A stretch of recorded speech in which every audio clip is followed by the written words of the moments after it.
ભગવાન શ્રી રામની જન્મભૂમિ અયોધ્યા મંદિરના પ્રાણ પ્રતિષ્ઠા મહોત્સવ નિમિત્તે કળશ યાત્રાનું આયોજન કરાયું છે। ત્યારે આ કળશ યાત્રા અયોધ્યાથી ખેડા જિલ્લાના કઠલાલ ખાતે આવી પહોંચતા વિવિધ હિન્દુ સંગઠનો દ્વારા સ્વાગત કરવામાં આવ્યું। ભગવાન શ્રી રામની જન્મભૂમિ અયોધ્યાથી ખાતે મંદિરની પ્રાણ પ્રતિષ્ઠા નિમિત્તે કળશ યાત્રાનું આયોજન કરવામાં આવ્યું। ત્યારે કળશ યાત્રા ખેડા જિલ્લા કઠલાલ ખાતે આવી પહોંચતા વિવિધ હિન્દુ સંગઠનો દ્વારા ભવ્ય સ્વાગત કરવામાં આવ્યું। આગામી તારીખ 22 જાન્યુઆરીના રોજ શ્રી રામ જન્મભૂમિ અયોધ્યા ખાતે શ્રી રામ મંદિરના ભવ્ય પ્રાણ પ્રતિષ્ઠા મહોત્સવનું આયોજન થવા જઈ રહ્યું છે।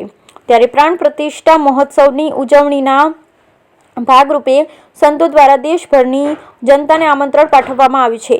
આ આમંત્રણ કળશમાં ચોખા મૂકીને દેશના અલગ અલગ વિસ્તારોમાં કળશ યાત્રા મોકલવામાં આવી છે। જેના ભાગરૂપે કળશ યાત્રા ખેડા જિલ્લાના કઠલાલમાં આવી પહોંચતા હિન્દુ સંગઠનો દ્વારા કળશ યાત્રાની પૂજા અર્ચના કરી ભવ્ય સ્વાગત કરવામાં આવ્યું હતું। કળશ યાત્રાને આગળ ધપાવી આવનારા સમયમાં કઠલાના વિવિધ મંડળો ઘરે ઘરે જઈ લોકોના અયોધ્યાથી શ્રી રામ મંદિરના પ્રાણ પ્રતિષ્ઠા મહોત્સવમાં ઉપસ્થિત રહેવા આમંત્રણ પાઠવવામાં આવશે।